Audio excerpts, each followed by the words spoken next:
title is called The Worst School Shootings Ever. These are some of the worst school shootings in American history, starting with the Virginia Tech school shooting, a massacre that took the lives of 32 innocent people. April 16th, 2007, a lone gunman at Virginia Tech committed one of the worst acts of violence against the United States, a tragedy that nobody saw coming. Okay, wait, just before we get into that, like I said in part 1, this type of video is a very sensitive topic. And I want to personally say that I tried my absolute best to share these horrific stories without disrespecting anyone's memory. Now, let's start with the shooter, Sung-Hee Cho. Now, Cho wasn't just some random guy who snapped one day. He had a long history of mental health issues and was known for his disturbing behavior, like stalking girls at his school. Born in South Korea, Cho immigrated to the United States with his family at the age of 8. And by the time he was in middle school, the disturbing signs were already there. He was diagnosed with selective mutism, which is a type of an anxiety disorder, and was also diagnosed with severe depression. But like a lot of these cases, the full scope of his condition wasn't fully seen until much later. Like we already said, he stalked 2 female students and was then declared mentally ill by a Virginia special justice in 2005. But despite all of this, Cho was still able to purchase firearms legally. First off, Cho left behind a manifesto, letters, and some seriously disturbing videos. Just to really put you in the mind of Cho, this guy recorded his rants, took a bunch of creepy photos, and mailed them to NBC News while he was in the middle of his killing spree. Yeah, you heard me correctly, during the attack. In these videos, he's basically pouring his anger out and blaming everyone else for his misery, making it very clear this wasn't just some spur-of-the-moment thing that he did. He knew exactly what he was going to do and had no problem telling the world why. I did it for them. I did it to make you stop what you did to me, to the future generations of the weak and the defenseless. Now, Cho bought his weapons months before the shooting. He picked up a .22 caliber Walther P22 in February 2007 and a 9mm Glock 19 in March 2007. This guy was gearing up for months. Let's fast forward to April 16th, 2007. The day that changed the lives of hundreds of innocent people. It started like any other day. It's a Monday, the beginning of a regular school week at Virginia Tech. Students are either asleep or getting ready for their morning classes. But at around 7:15 a.m., Cho walks into West Ambler Johnston Hall, a co-ed dorm on campus. His first 2 victims were 19-year-old freshman Emily Hilscher and 22-year-old senior resident assistant Ryan Clark. Emily was shot first. Ryan, hearing the commotion, rushed over to help her.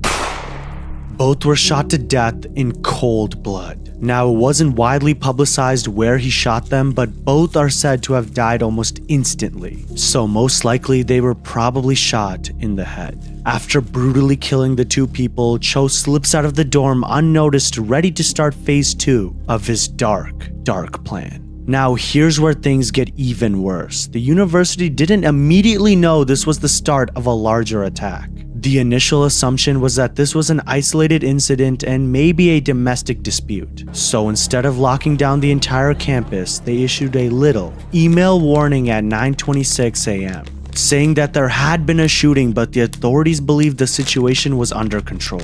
After killing Emily and Ryan, Cho doesn't immediately launch into the next attack. Instead, he goes back to his dorm room, changes out of his bloody clothes, and prepares a package to send to NBC News. This package, mailed during the time between the first and second attacks, included a video of Cho rambling about his issues with the society. You had 100 billion chances and ways to have avoided today, but you decided to spill my blood.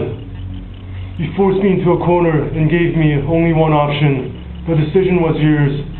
Now you have blood on your hands that will never wash off. Yeah, the guy was disturbed to say the least. While all of this is happening, students and staff are going about their day completely unaware that a second, much deadlier phase of Cho's plan is right around the corner. At approximately 9:40 a.m., 2 hours after the first shooting, Cho heads to Norris Hall. And here's where things get seriously dark. Cho chains the doors of the building shut from the inside. ensuring that nobody can escape. And this is where he begins the killing of more innocent people. With 2 handguns, Cho moves from room to room, shooting everyone in sight. Now let's actually get into each room, starting with room 206, the Advanced Hydrology Engineering class. This is where the chaos begins at Norris Hall. Cho bursts in the room, shooting at random. 13 students were inside this room. Cho shot and killed the professor, G.V. Loganathan, then just continuing firing, killing 9 of the 13 students in the room and injuring 2 others. After he left the classroom, Cho fired down the hall at 2 students, who were running for their lives from room 204, which was right next door. The students somehow managed to escape down the stairwell across the hall. But then the shooter turned and fired at another student and a substitute professor from room 205, who were looking out from the door. Thankfully, they did, in fact, survive. Next, he moved into room 207, where instructor Christopher James Bishop was teaching Intro German. Cho shot at Bishop and some of the students near the door, then walked down the aisle shooting even more victims. Some students tried to block the door or hide, but Cho was relentless. And unfortunately, Bishop and 4 students were killed right there, with 6 other students being shot and wounded. Before we get into the next room, I just want to say that one of the professors, Kevin Granada, heard the gunshots from a different floor and took 20 students from a classroom on the 3rd floor into his office, where he then locked the door and rushed down the stairs to see who else he could save. He was accompanied by another professor, Wally Grant. When they entered the hallway,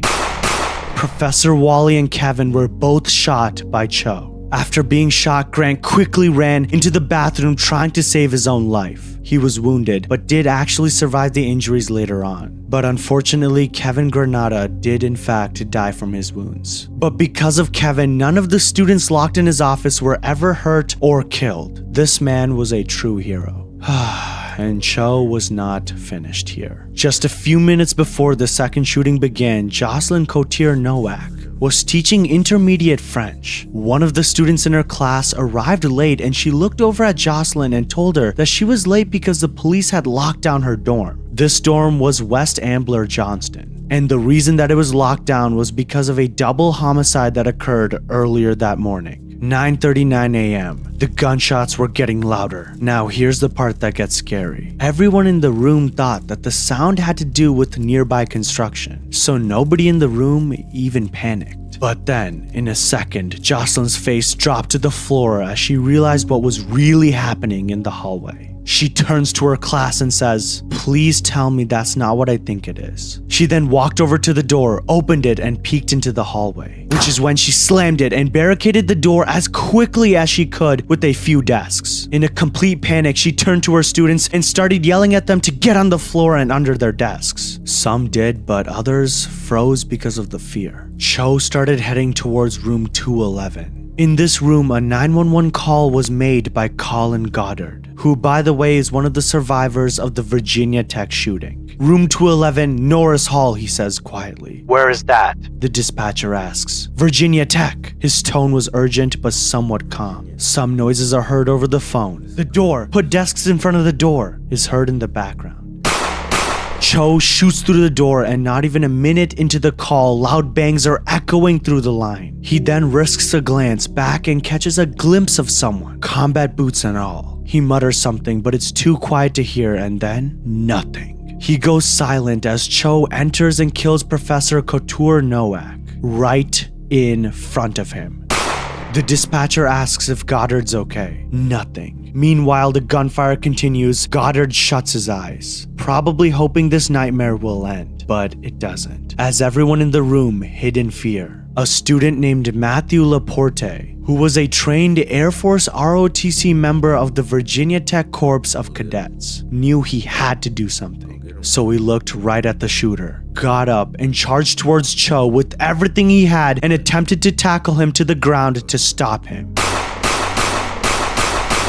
Matthew was shot 7 times during his one last attempt to save his classmates. Goddard, in full survival mode, tries to hide the phone under his desk. The dispatcher's now telling the units on the way, "Yeah, it sounds like the shooter's in the room and the caller's not talking." Then Cho starts firing towards the students by the windows. Female screams rip through the room with another series of shots. Goddard feels the impact. A bullet tears right through his legs, shattering his femur. Just when you think it can't get any worse, it does. He screams. The phone flies from his hand and is picked up by Emily Haas. "We've been hurt," Haas whispers. "He's reloading," she then whispers again. Haas doesn't say anything else on the line so that she isn't found by Cho. And guys, in that room, 11 out of the 18 students were killed and another 6 were injured, which only accounts for 17 out of the 18 students. So the sole uninjured survivor was Clay Violand, who laid on the ground in the pool of another student's blood pretending to be dead. Just for a second, imagine how scary that actually is for a second. Let's fast forward to where Cho entered room 204. Professor Liviu Librescu, who is actually a Holocaust survivor, saw the monster heading for the door. He looked back at his students and knew that he had to protect them. So without hesitation, he runs over to the door and held the door closed using his own body, buying his students enough time to escape through the windows, which they did so by jumping from 2 floors up. Librescu sacrifices himself, taking bullets while trying to save his class. This man was a real hero. So now you're probably wondering, where were the police during all of this? Well, they responded quickly once they got word of the second shooting. But there was a catch. Remember those chains on the doors? The chains slowed down the police, giving him a whole extra 10 minutes to carry out the massacre.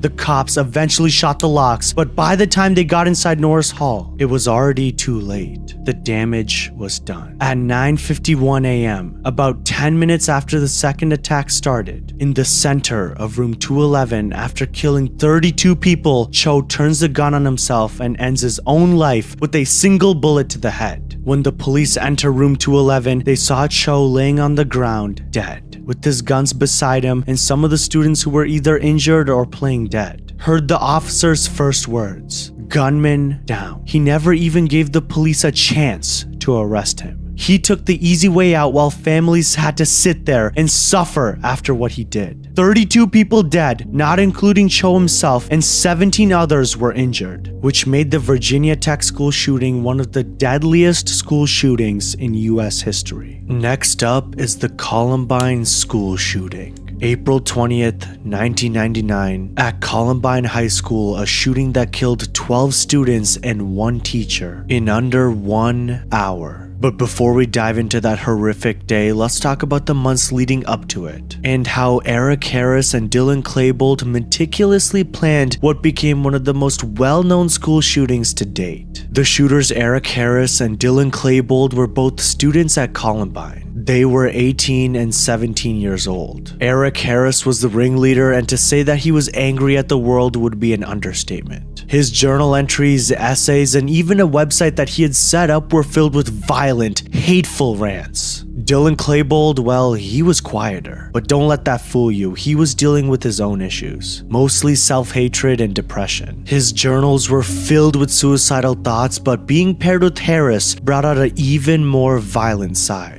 Together, they formed a deadly team that fed off each other's fantasies. The two started stockpiling weapons in the months leading up to the attack. How did they do it? Well, they got their hands on guns through a friend who bought them at a gun show. Now, Harris even wrote in his journal about how excited he was to carry out the attack. "Dear diary, I'm about to do a shooting." They were so invested in this plan, they didn't just write it down. They documented everything on video. Yeah, I'm not even kidding. They filmed themselves discussing the plans, talking about who they wanted to target, and even rehearsing. The videos were called the basement tapes, and there actually are transcripts online. But the authorities have not released them in full, so people didn't attempt to copy it. There are clips where you can see them laughing and joking about the trauma they were going to cause. I mean, they were making a movie out of their own massacre. Now let's get this straight. Columbine wasn't supposed to be a school shooting. At least, not initially. These guys had a different plan. They wanted to plan 2 massive propane bombs in the school cafeteria, set on timers to detonate during lunchtime when the place would be packed with hundreds of students. The bombs were supposed to go off, causing mass casualties, which would then drive everyone outside where Harris and Klebold would be waiting with their guns. ready to shoot down every single survivor. Now that I told you that, let's start from the beginning. It's Tuesday morning on April 20th, 1999. Harris and Klebold arrive at Columbine High School at around 11:10 a.m. The two get out of their cars and start walking towards the school, dressed in trench coats, trying to hide their weapons. With bags in their hands containing the bombs and extra ammunition, they were ready to take the lives of every single student and teacher at Columbine High School. All except one, actually. As they were walking, they saw one of their classmates, Brooks Brown, who was outside smoking a cigarette before his next class. Now, Brooks was actually shocked to see Harris because earlier that day, they both had a test in one of their classes, which Harris obviously skipped. Brooks instantly started questioning him about why he missed the test that day. Harris, with a calm look in his eyes, looks him dead in the face and says, "It doesn't matter anymore." Just as Brooks was about to respond, Harris cuts him off and says, "Brooks, I like you now. Get out of here. Go home." Feeling a bit uneasy about the whole interaction and already wanting to skip his next class, Brooks walked away down South Pierce Street. This one decision saved his life. And I'm just gonna give my honest opinion here, I don't think that was an accident. This massacre was so heavily planned, Eric Harris and Dylan Klebold even knew that the cops would respond fast to a bomb exploding in the middle of a high school. So they came up with a plan to divert firefighters and emergency personnel from the school. Just 3 miles south of Columbine High School, 2 backpacks with pipe bombs, aerosol canisters, and small propane tanks were strategically placed in a grassy open field, set to go off. One of the pipe bombs exploded, causing a small fire in the area. The Jefferson County Sheriff's Office and the Littleton Fire Department rushed over to the field and quickly took it out. No one was hurt. Now let's actually get back to the main plan. When Eric Harris and Dylan Klebold entered Columbine High School, they rushed over to the cafeteria, where they planted propane bombs timed to explode at exactly 11:16 a.m., 2 minutes after the start of lunch shift day, to ensure the room would be filled with students. After planting the bombs, the two ran outside towards their cars as they waited for the explosives to detonate and prepared to shoot any survivors fleeing from Columbine High School. 11:17 a.m. arrives, but the bombs in the cafeteria did not go off. Now, it is said that if these bombs actually did go off, it would have severely wounded 488 students in the cafeteria and damaged the whole school's structure. I mean, I'm talking about it would have collapsed the library into the cafeteria, possibly killing even more students and staff. So at this point, with the bomb failing to detonate, they moved to plan B. At 11:19 a.m., Harris and Klebold stepped out of their cars and started walking back towards the school, fully armed, ready to start shooting. Their first targets are Rachel Scott and Richard Castaldo, 2 students who were sitting outside of the west entrance of the school, just peacefully eating their lunch.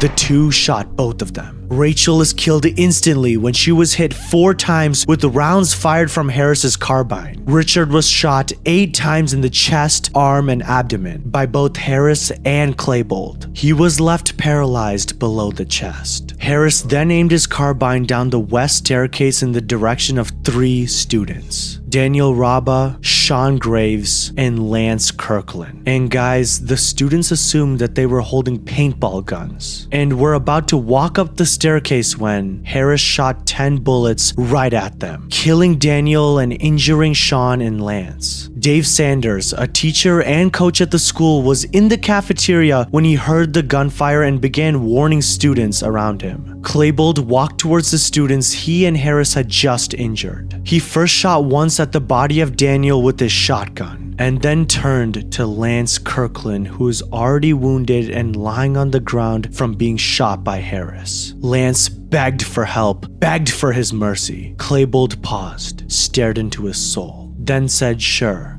I'll help you." Klebold shot Kirkland right in the jaw with his shotgun. And guys, Lance Kirkland actually survived. This is what his face looked like. Now, Sean Graves crawled into the doorway of the cafeteria's west entrance and then collapsed. He rubbed his own blood on his face and played dead. After guy help you.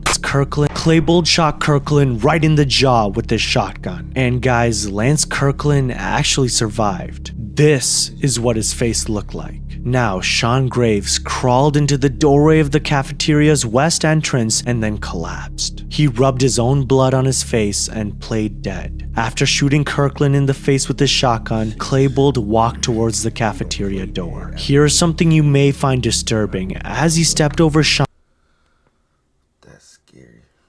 Imagine getting shot, right? And then having to force yourself to go to sleep. You might not wake up. That shit crazy. he remembers Klebold looking down at him and saying, "Sorry, dude." Teacher Patty Nielsen was walking towards the west entrance when everyone was screaming. Her first reaction was, "These damn kids," thinking Harris and Klebold were either filming a video or pulling a student prank. Yes, that's how far school shootings were from people's minds back then. Harris shot the windows of the glass door. Nielsen gets hit with the fragments of glass. Scared for her life, she ran to the library and called 911. I was on Haggerty. I saw a gun. I said, "What's going on out there?" And it said, "Oh, it's probably some video production. It's probably a joke." I said, "Well, I don't think that's a good idea." And I went walking outside. I could see what was going on. He turned the gun straight at us and shot. And my God, the window went out. And the kid standing there with me, I think he got hit. Okay. Something in my shoulder. Okay. We've got help on the way, ma'am. 11:24 a.m. Harris briefly diverts his attention from the students and begins shooting at police officers in the parking lot. He's got a semi-automatic rifle in his hands and fires about 10 rounds in Deputy Neil Gardner's direction, who was the community resource officer at the school. Gardner, not exactly thrilled to be on the receiving end of that, pulls out his own gun and fires 4 shots back. Deputy Smoker, another officer at the scene, then fires 3 rounds at Harris too. Fortunately, Smoker doesn't get hit. So after exchanging shots with Gardner and Smoker for a few minutes, Harris and Klebold move away from the doors and return to their original plan. And now, at this moment, the cops actually decided to sit and wait outside of the school. Meanwhile, Harris and Klebold's next targets are students sitting in the library entrance hallway and teacher Dave Sanders. They fire off their shots, injuring the students and killing Dave Sanders. Then they toss a couple of pipe bombs. This is where things get especially awful. At 11:29 a.m., Harris and Klebold enter the school's library. If you've read anything about Columbine, you know the library is where the worst of the violence takes place. There were over 50 students hiding in there, ducking under tables, trying to stay out of sight. Harris and Klebold walk in, guns blazing. They yell, laugh, taunt the students, and shoot anyone they came across. The first student killed in the library is Kyle Velasquez, a mentally disabled 16-year-old sitting at a computer. The shooters make their way around the room, firing at anyone they saw. They find more victims hiding under tables. Casey Bernal, a 17-year-old junior, becomes one of the most well-known victims of the massacre. According to some reports, Klebold asked her, "Do you believe in God?" She replied yes. He shot her right there after she answered, and then he laughed about it. Guys, this is honestly one of the most messed up goddamn stories I've ever covered on this channel. Anyways, the shooting goes on for what must have felt like forever for these students trapped inside. In reality, it lasted just under 7 minutes. At 11:36 a.m., they leave the library, but the shooting isn't over yet. The two were still going. After leaving the library, Harris and Klebold wander through the school, firing their weapons, tossing pipe bombs. Then they return to the cafeteria and Harris shoots at one of the propane bombs. "What are you doing?" "I'm trying to detonate it manually." But again, it doesn't explode. This dialogue is improvised, by the way. I don't actually know what they said in this moment. By 12:08 p.m., the shooting had mostly stopped. Harris and Klebold returned to the library. They take one last look at each other, probably super proud of the evil they had just committed. And then they put their guns to their heads. They both shot themselves in the head, ending this horrible, horrible day. They had just killed 12 students and 1 teacher, injuring 21 more, and traumatized the lives of countless others, all in the span of just under an hour. This just makes me sick. Next, we have the Uvalde school shooting, May 24th, 2022. This day will be remembered for all of the wrong reasons. And the details of how things unfolded at Robb Elementary School are as devastating as they come. So let's start with the shooter. Who was Salvador Ramos? He was an 18-year-old with a troubled background. Ramos had dropped out of Uvalde High School, and according to his classmates, he was socially awkward, isolated, and often subject of bullying. He was far from a typical teen. His behavior was erratic, and in the months leading up to the shooting, things got noticeably worse. Ramos began spending large amounts of time online, posting disturbing images of guns and self-harm. Here's where things get really messed up. Ramos had made multiple cryptic posts on social media, hinting at something very bad coming. He even sent direct messages to people making vague threats about shooting up a school, which we'll get into one of those text conversations in a second. So the warning signs were there, but once again, they were missed or ignored. Now let's get into the morning of May 24th, 2022. Ramos had got into an argument with his grandmother over failing to graduate from high school. Filled with rage, he then takes a gun, points it at her, then starts shooting his grandmother in the face at their home in Uvalde, Texas. She survives barely and manages to call 911 despite her injuries. As Ramos rushes out the house, he sends incriminating text messages to a 15-year-old girl from Germany that he had met online. And actually, before he shot his grandmother, he warned this German girl that he was about to do it, saying, "Waiting for this, I'ma do something to her RN, or right now." Then, as he rushed out of the house about 15 minutes later, he sent the second text message boasting about what he had done, that he had just shot his grandmother. And in his third and final message, he admitted that he was going to shoot up an elementary school. Her response to all of this was cool. Yes, all she said was cool. This 15-year-old girl later faced trial in Frankfurt, Germany, and was found guilty of failing to report planned crimes. As she should. Filled with so much rage, Ramos steals his grandmother's truck at Frankfurt. Dead was cool. On his final message, 15 minutes later, he sent the second text message boasting about what he had done, that he had just shot his grandmother. And in his third and final message, he admitted that he was going to shoot up an elementary school. Her response to all of this was cool. Yes. Did she delete it? All she said was cool. This 15-year-old girl later faced trial in Frankfurt, Germany, and was found guilty of failing to report planned crimes. As she should. Filled with so much rage, Ramos steals his grandmother's truck and heads straight for Robb Elementary School, where hundreds of kids and teachers are going about their normal day with no idea of what was to come. 11:28 a.m.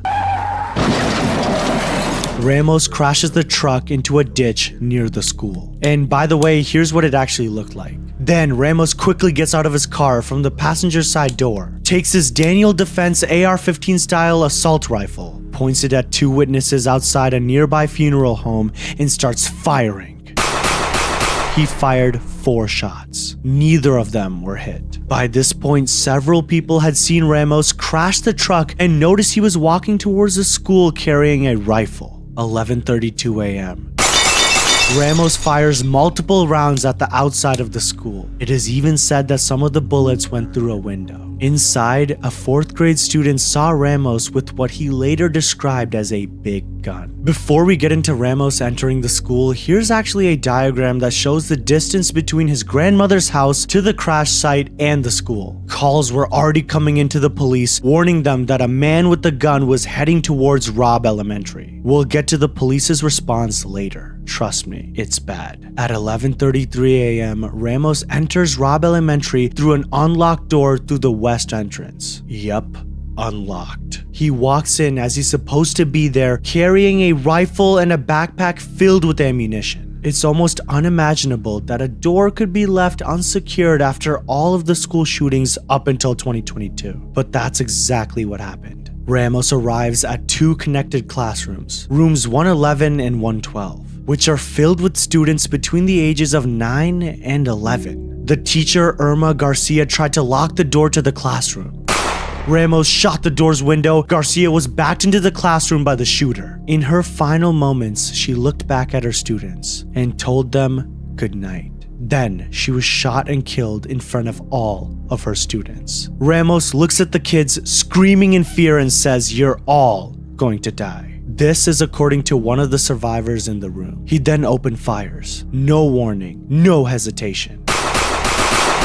Ramos fired more than 100 rounds at the elementary students and teachers in 4 minutes. Arnulfo Reyes, another teacher who was in classroom 111, was shot multiple times. As the teacher was on the ground trying to survive, he looked at his students and told them to get under the table and act like you're asleep. Silence. Until Ramos unleashed a second round of gunfire at the students. Reyes, terrified for his life, laid on the ground and pretended to be unconscious. But that didn't work because Ramos walked over to him, looked right at him, shot him again. While Reyes laid there in his own blood, he claimed that he could hear one of the young students from room 112 yell out, "Officer, we're in here, we're in here." But no one came to save them. All 11 students in classroom 111 died during the shooting. The scene inside the classrooms is horrifying, with kids hiding under their desks, some desperately trying to play dead. Several students were able to call 911 from inside the classrooms, whispering to dispatchers that they needed help. But tragically, these calls wouldn't bring immediate rescue. Here's where the frustration and honestly, all my rage about this situation comes in. Yes, I'm putting my own personal opinion here. What I'm about to say is absolutely ridiculous. The first officers arrived on the scene just minutes after Ramos entered the school. By 11:35 a.m., Uvalde Police Department officers surrounded the building before storming in the school just a minute later. But instead of entering the classrooms, they waited. Yeah, you heard me right. They waited for 77 painful, agonizing minutes. The police stood in the hallway outside the classrooms while during this time, more 911 calls in from the students trapped inside, begging, pleading for help. One girl even reportedly told the dispatcher, "Please send the police now." And yet, no one went in. The officers outside were reportedly waiting for keys to the classroom doors, despite the fact that some experts later said that those doors could have been breached in without them. Parents outside begged the officers to enter the building and save their kids. When they didn't move, the parents decided to enter the building themselves. The officers actually held them back and tackled parents who even dared to enter the school, screaming at them, warning them that they would use tasers if the parents did not comply with directions. And they actually did, because the police pepper sprayed a parent who was trying to get their child. And another officer tackled the father of one of the students. And the police also reportedly used a taser on a parent who approached a bus to get their child. Absolutely ridiculous. It wasn't until 12:50 p.m., more than an hour after Ramos first entered the school, that a tactical unit finally breached the classroom. 77 minutes after Salvador Ramos first entered the school and started his rampage, law enforcement finally decides it's time to go in. Like I said, up until this point, cops had been stuck in the hallway, either hesitating or downright ignoring the sounds of gunfire. It's not a good look. But officers are pacing in the halls, and meanwhile, these kids are trapped inside rooms 111 and 112 with Ramos inside. So, who finally steps up? Border Patrol Tactical Unit officers. Yeah, not the local cops. It's these federal agents that came in like they were about to wrap this whole thing up. Now let me take you back inside. Ramos has barricaded the inside of the two connected classrooms. He's been inside there since 11:33 a.m., shooting at anything that moved. Cops had made a few attempts to get close, but retreated every time he fired at them. The shooter had total control, and those kids were out of luck until the BOR-TAC showed up. At 12:50 p.m., the BOR-TAC team decides it's time to stop waiting. They stacked up in front of the door, armed to a T, ready to face whatever's on the other side. Go, go, go! Breach! They open the door, but Ramos fires at them through the classroom's inner walls. So this time on the second breach, they go in, no hesitation. Time to get this guy, they go straight for Ramos. One of the officers fires a shot and strikes the shooter. Ramos falls, and that's it. Shooter down. In a matter of seconds, the nightmare inside the classrooms come to a brutal end. After all of that waiting, all of that hesitation, it's finally over. They killed Ramos on sight. They finally took action, ending the standoff, but the damage had already been done. 21 innocent lives were lost, and countless others were left traumatized. The response from law enforcement became a major point of national anger. Among the dead were 19 young children and 2 teachers. Irma Garcia and Eva Mirles were the 2 teachers killed in the shooting. They died trying to shield their students from Ramos's gunfire, sacrificing themselves to save others. And the children, the ages of the victims were from 9 to 11 years old. These kids had their whole lives ahead of them. Just take a second to think about that. All of that ripped away in an instant. It's the kind of heartbreak that you seriously cannot put into words. Once the shooting ended, the fallout was instant. Parents and families were outraged, not just at the loss of life, but at the awful police response. Investigations were launched into why the officers waited so long to enter the classrooms, with various agencies pointing fingers at each other. Local police, the Uvalde School District's police force, and federal agents all had a role in the response, and the lack of coordination only made things worse. The Uvalde school shooting had people talking to each other in the sort of national debate over gun control, mental health, and school safety. But what really set this event apart was the public's anger towards law enforcement. The community wanted answers. And when the initial reports started coming out about how long the police waited, the anger only grew. In July 2022, the Texas House of Representatives released a report detailing the failures of the police response, calling it egregiously poor decision-making.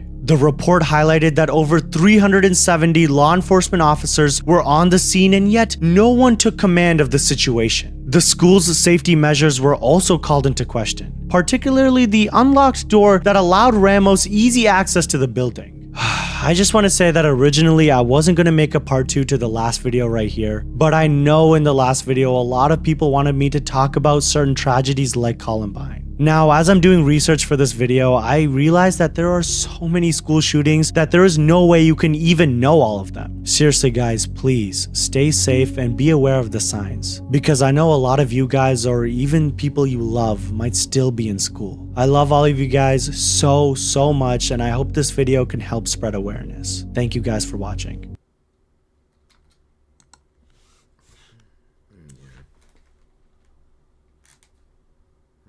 Boys, be safe out here. Don't think it's... You hear something going on, bro, get out of there immediately. Don't stick around. Get out of there immediately. Don't try to figure out if it's a prop, if it's a paintball, if it's a film production. You hear anything, get the hell out of there.